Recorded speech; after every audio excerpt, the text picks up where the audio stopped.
What's up, y'all? Will here at Schedule Fly. Today I want to tell you a story. It's a story about back-to-back experiences with hospitality I had this week when I was out of town. And how one was an example of fragility and one was an example of anti-fragility. But in order to do that, I need to explain what anti-fragility is all about.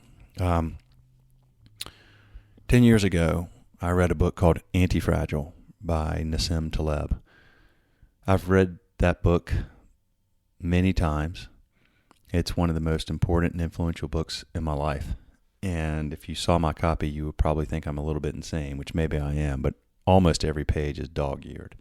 There's things that are underlined, asterisked, notes and comments to myself in the margins. But it clearly had a huge impact. And I view much of life through the prism or the lens of fragility and anti-fragility. So this book got me right away, immediately in the prologue, which is titled How to Love the Wind. And well, let me just read this to you. I just thought this was great, and it just teed up the book so well, and it just got me very engaged right away. Quote, "Wind extinguishes a candle and energizes fire. Likewise with randomness, uncertainty, chaos. You want to use them, not hide from them. You want to be the fire and wish for the wind." End quote. You know, I'd much rather be a fire wishing for wind than a candle terrified of it, right? Anybody would. Well, so this book lays out the concept of the anti-fragile, things that gain from disorder. And Taleb talks about sort of three states that we can be in. We, meaning us, our businesses, or anything in our life. Any object. So, for example, he talks about fragile, robust, and anti-fragile. Fragile is a teacup. You're holding a teacup, you're standing on a tile floor or a hard floor, and you drop the teacup, it breaks. It's fragile. Right now, I'm sitting at a desk in my home office, and I have a wood desk, and if I bang on this wood desk with my hand, the desk is not going to break. Nothing's going to happen. It's just going to endure it and just stay in that exact same state. It's robust. It's not going to get better. It's not going to get worse. It's robust. Anti-fragile is something that experiences a short, acute stressor, the cup being dropped on the floor, the table being banged on, short, acute stressors. But the anti-fragile gets better from that stressor. Taleb uses the example, of the Hydra, which is a character in Greek mythology. It was a multi-headed snake, and each time you cut off one of the heads of the snake, two more grew back. Short, acute stressor made it stronger and better. When you go to the gym, you lift a heavy weight. It's a short, acute stressor. Your body responds by getting stronger. And all these things are obviously to a point. If you go in there and lift some amount of weight that is dangerous, then you could get harmed. But the point being, when you go to the gym, you go to become anti-fragile. You want to build your muscles and get stronger. The short acute stressor is information for your body. Your body responds not by breaking, not by just staying in the same state, but by getting better and stronger. So there's what anti-fragility is all about. And, then you start thinking about things in your life and relationships you have or how your business is set up. And you always, you want to think about, where are we fragile? Where am I fragile? What relationships do I have that are fragile, that, are going to break under stress? What types of things could make our business fragile? Or, and of course, you want to think about how do we get better from tough situations. I mean, our Schedule Fly alone went through two short acute stressors. One was a lot longer than the other, but COVID was certainly a stressor for this business, and I'd argue we got better because of it. We had a ransomware attack earlier this year that was extremely short and extremely acute, and I'd argue that we got better because of it. But that's what that concept is all about. So how does this tie into stories and hospitality? Well, I'm going to get to that. But first, a word from both of our sponsors, Schedulefly and Flip. Now, Schedulefly, that's our business. We have restaurant employee scheduling software, and we provide that to independent hospitality businesses or franchisees that make independent local decisions. But, restaurants, bars, breweries, distilleries, coffee shops, ice cream shops, boutique hotels, golf courses. We don't serve chains, and we don't serve chains because we don't have all the bells and whistles and all kinds of stuff you need to complicate a software that chains are always inevitably going to need. We have a very simple, clean, point-and-click, plug-and-play software, and we back that up with legendary customer service. And there's our business model. Simple, reliable software, legendary customer service. And that's worked for 15 years now. We serve about 6,000 customers. We have a monthly subscription business, no setup fee, no cancellation fee, no contracts, no other hidden fees, nothing. Plain and simple. Same pricing we've had since 2007. You can do a 30-day free trial anytime you want.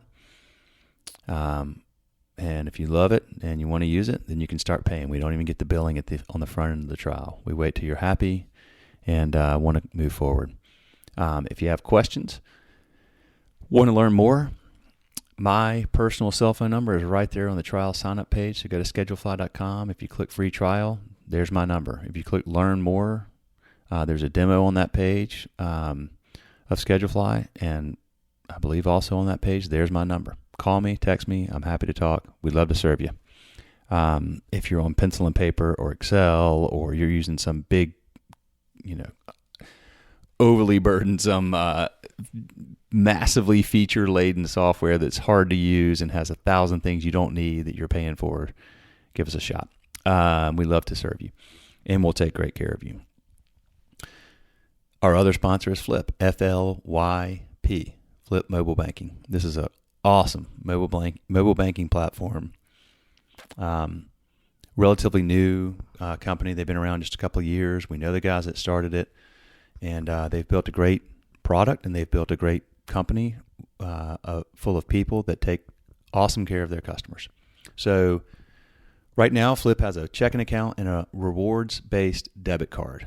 They'll have eventually, all the banking services, high yield savings and loans and personal loans and business loans and so forth. But you start from somewhere, and that is with a checking account that does not have a minimum balance requirement to avoid a fee, that doesn't have all these fees that you typically have at banks, and it has a debit card that has rewards attached to it. And they made it fun. They've gamified it. So every time you use your debit card, your Flip card, you pull out your app or you pull out your phone and you go to your Flip app and you spin the Flip wheel. It's kind of like a Wheel of Fortune wheel, right? And you're going to win something, whether it's Flip coins that you can compile and use to purchase things, or cash back. And you can get a lot of cash back. You might get 1%, but you might get 23%, like one of our Schedulefly customers got, or you might get 100%, like one of our Schedulefly customers got. True story. 100% cash back. So you can actually get up to 110% cash back. Obviously, that's rare, but it happens, and we've seen it happen. So if you own or manage a business, a hospitality business, highly, highly, highly recommend you check out Flip and consider them as a great opportunity to have a true banking partner that is in it for taking care of people that work in your business. Flip is here to serve people that are typically underserved by the big banks that want people with big money and that pay big fees, or that keep big money with them so they don't have to pay big fees. But that's how they don't pay fees, right? I mean, you're going to pay a fee at a bank. If you're either going to have a certain amount of money in there, or if you don't, you're going to pay a monthly maintenance fee. That's a big way they make money. So check out Flip. We love them. And I have a Flip card. And our customers that have Flip cards are very happy. And if you own or run a business, I highly recommend considering presenting this to your team. If you got people that are on paper checks, get rid of them. They don't need the paper checks. They can get a Flip card. And again, they're not going to have to keep a certain amount of money in there. Anybody can get one. All they got to do is just set it up, and you can put direct deposit right in there, and you're rocking. FLYP, flipmoney.com, or Flip in the App Store. If you use the promo code SCHEDULEFLY, then all you got to do is spend $100 on your Flip card in the first month, and they're going to give you $20. So check them out, y'all. Okay. Back to my story. So I was out of town this week, and I don't want to say where it was. I want to give as little detail as possible, because one of these experiences, I had 2 experiences within an hour with hospitality businesses. Actually, both of them, ironically, were breweries. One's a restaurant and brewery, and one's really just a true brewery. Unfortunately, the bad experience was with a ScheduleFly customer, which is why I'm not going to mention any names or where I was. It's not relevant. And to be clear, I'm quite certain that if the ScheduleFly customer where I had the bad experience listened to this story, he'd agree with what I have to say. But nevertheless, I obviously do not want to say who this was, whether they were a customer or not. I'm not going to call somebody out for a negative experience on a podcast. Not cool. I want to tell the story, though, to make a point, because I think it's a really important point in hospitality. And here's this story. So I'm out of town, and I'm going to go to 2 places this afternoon. One is a customer. They've been a customer a long time, and so I wanted to, because I happened to be in town, I brought some ScheduleFly hats and socks with me, because I knew when I was there I wanted to go see them, and I wanted to introduce myself and shake the hand of the gentleman who set ScheduleFly up there and thank him for the business and thank his team and hang out and drink a beer. And then the next place is a place that is not a ScheduleFly customer. They're new. It's a new small brewery. They don't. I introduced myself to this person last time I was there, just actually via email. Haven't met the guy yet. I've only communicated via email and text, but I love the concept. I love the brand. And again, I'm not going to say who it is, but I just wanted to meet this person. And he has a very, very small staff. It's him and his partner and like 1 or 2 people. I mean, they are hustling, and they don't need a scheduling software right now. I even told him he could have it free for, as long as he needed, like 6 months or whatever, just to get going. He's like, man, I don't even need one more thing right now to even manage. And I just totally respect that. So that was the last time we communicated via email a month ago when I was there. So I just said, look, man, I know I'm not going to come talk about ScheduleFly. I just want to meet you and see your place.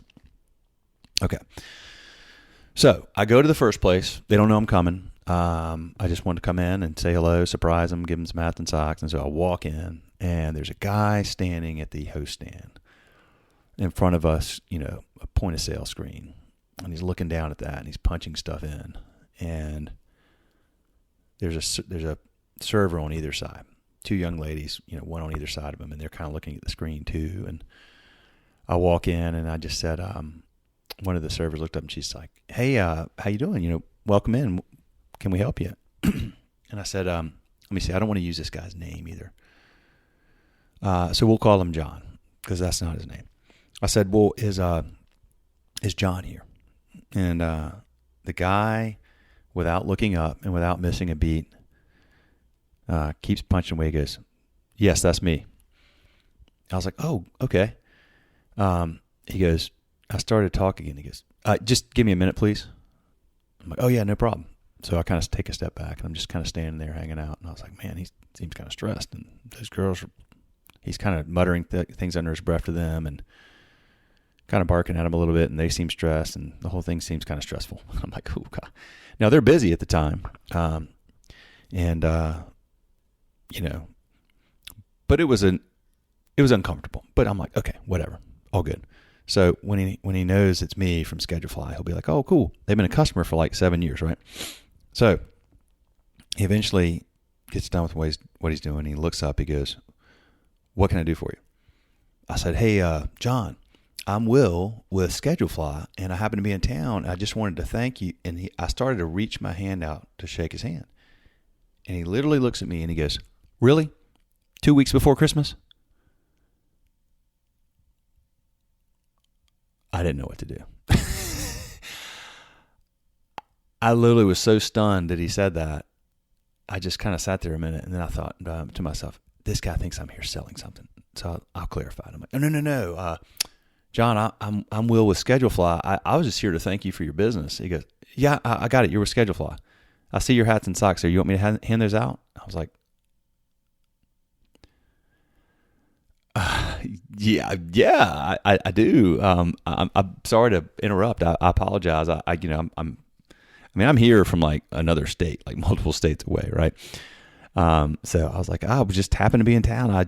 Hey man, like, I'm sorry. I did not mean to bother you. And he's like, it's fine. Do you want to have a beer or something? I don't really have any time right now. And I was like, yeah, okay. Yeah. I mean, I was thinking I might have a beer while I was here. Okay, have a seat. Okay. So I go and I sit down.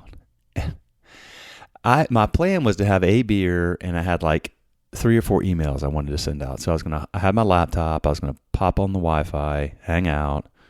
Like, that was my vision, right? Like, I'm going to hang out with this customer, this longtime customer, and maybe talk to some of the staff, and, but I'm sitting there, and I don't even open my laptop first. I'm just kind of sitting there staring ahead in sort of stunned recognition of like, what just happened? And, server comes over, and one of those young ladies that was right there at the front, she's like, can I get you anything? I was like, well, I'm not sure, to be honest with you. I hope I feel so bad. I don't mean to bother y'all. She's like, oh, it's no bother. I was like, well, I'd like an ice water and one of these beers here. And I pointed to a beer. She's like, okay, no problem.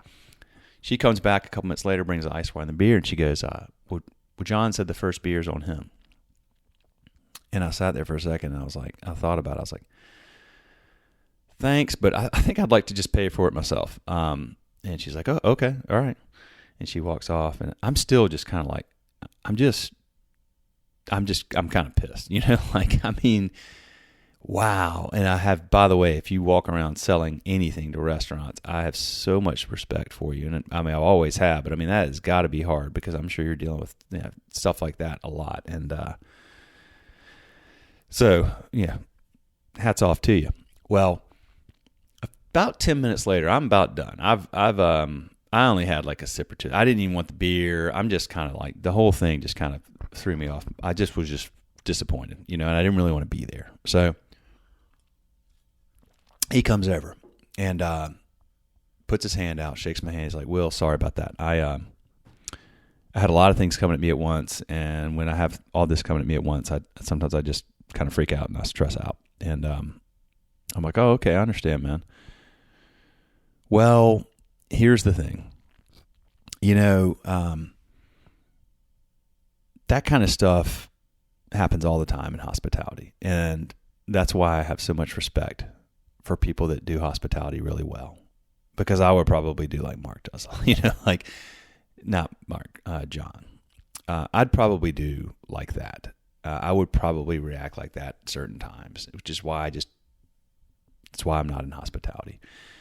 But here's the thing, John and I had this, we talked for a few minutes, and then he was being overly nice at that point, which was also a little just odd. The whole thing was just, whatever. So I got a phone call. I used that as a reason to leave, and I just kind of was like, hey, I got this call, I got to roll, and so I left. And that was that experience. That was an example of fragility. Now, maybe that was a rare example, but that is what fragile hospitality is, and that's what we're always working to avoid. He's been in this game a long time, and the way he phrased what he said to me was that it was very clear to me that this wasn't the first time that he's kind of snapped under pressure. I suspect it might be not uncommon, which means it's probably hard to keep really great people there, right? I mean, if that was how he responded to me, imagine what happens in the back, or, when he's speaking to staff under duress. And hey, look, man, I'm not judging, because I think I'd probably do the same thing a lot of times. I mean, that is a high pressure, high stress environment. But that's the point. Like, that was fragility, a short period of acute stress, and breaks. I mean, a robust experience would have been like, I come in, dude is stressed, got a lot going on. He looks at me, he's like, hey man, like, we got a ton going on right now. Thanks for coming. Like, go have a beer. I don't have a whole lot of time, but I mean, I really, thanks for coming, or whatever. And I'd be like, oh yeah, no problem. And that's kind of like, that might be what you would call a robust experience. Now I'm getting ready to get into what an anti-fragile experience is, which is what I had elsewhere. But that's fragile hospitality. Now, I leave there and I go to the next place. Now, to tee this up, as I said, I've never met this guy, and he's not a customer, and he's got a new place. They're open Thursday to Sunday, but this was on Wednesday when I went. And I had gotten in touch with him before. I was like, hey, I'm back in town. We connected last month, and I'm back in town. I'd love to come say hello if you happen to be around the brewery doing any work or anything. I know you're not open tonight. And by the way, I'm not here to try to sell you anything. Like, I don't want to come talk to you about schedule fly. Your place seems awesome. I'd like to check it out.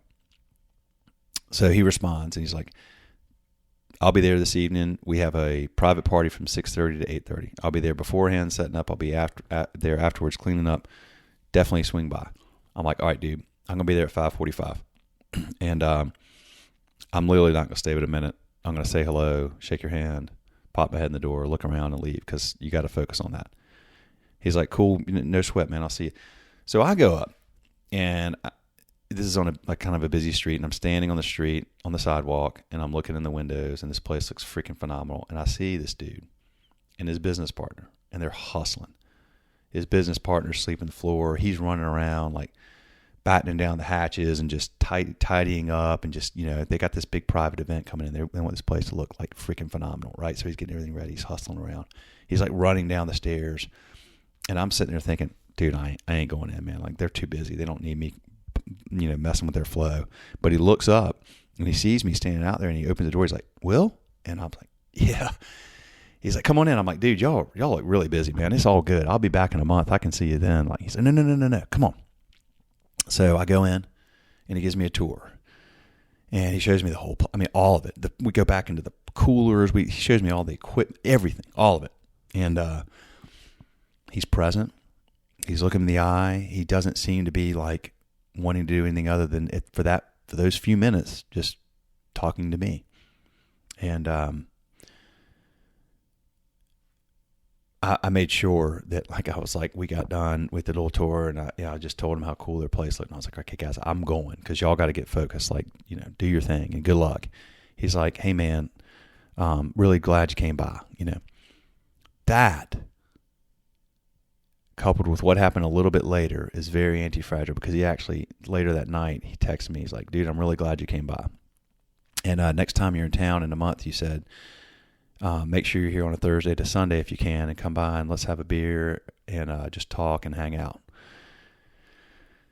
That's anti-fragile hospitality, y'all. Under a period of short, acute stress, he didn't blow me off, which he had every right to do. He could have been like, dude, I don't know you. Like, I hear you, I'd love to have you in sometime, but not tonight. It's not a good night. We're not open. I got a party. Like, could have done that. No problem. I would have been like, I get it. Or when I got there, he could have been like, Will, thanks for stopping by. Yeah, shake your hand, whatever. Like, we're kind of slammed, like, but definitely come back in a month. He could have done that, Maybe that's like a sort of a robust response, right? But what did he do? He took that period where he was under a massive amount of stress, and he used it to get better, because he showed me this tour, and he was calm, and he was present, and he was looking him in the eye, and he was just engaging, and he introduced me to his partner, and she was the same and smiling, and while she's sweeping the floor, making me feel welcome. And then following up afterwards, asking me to come back and hang out when he can spend more time and drink a beer together.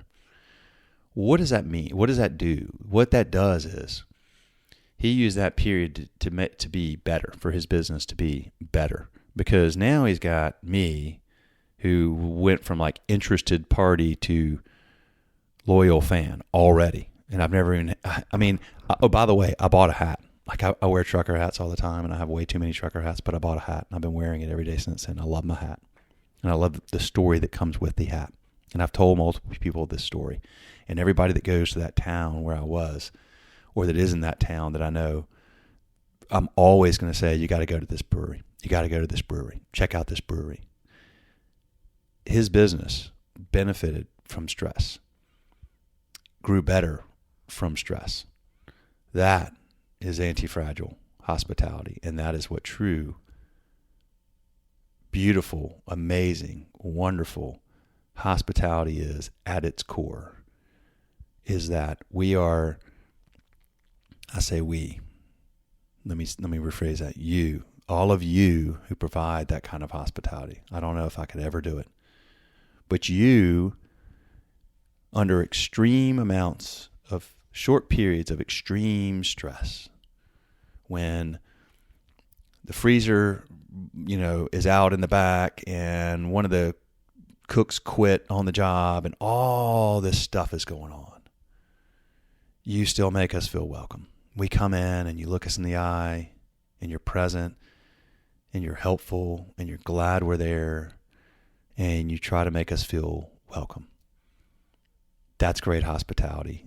Great hospitality is always anti-fragile, and you're always getting better because of it. And thank you for doing it. And thank you for listening. More episodes coming soon. See ya.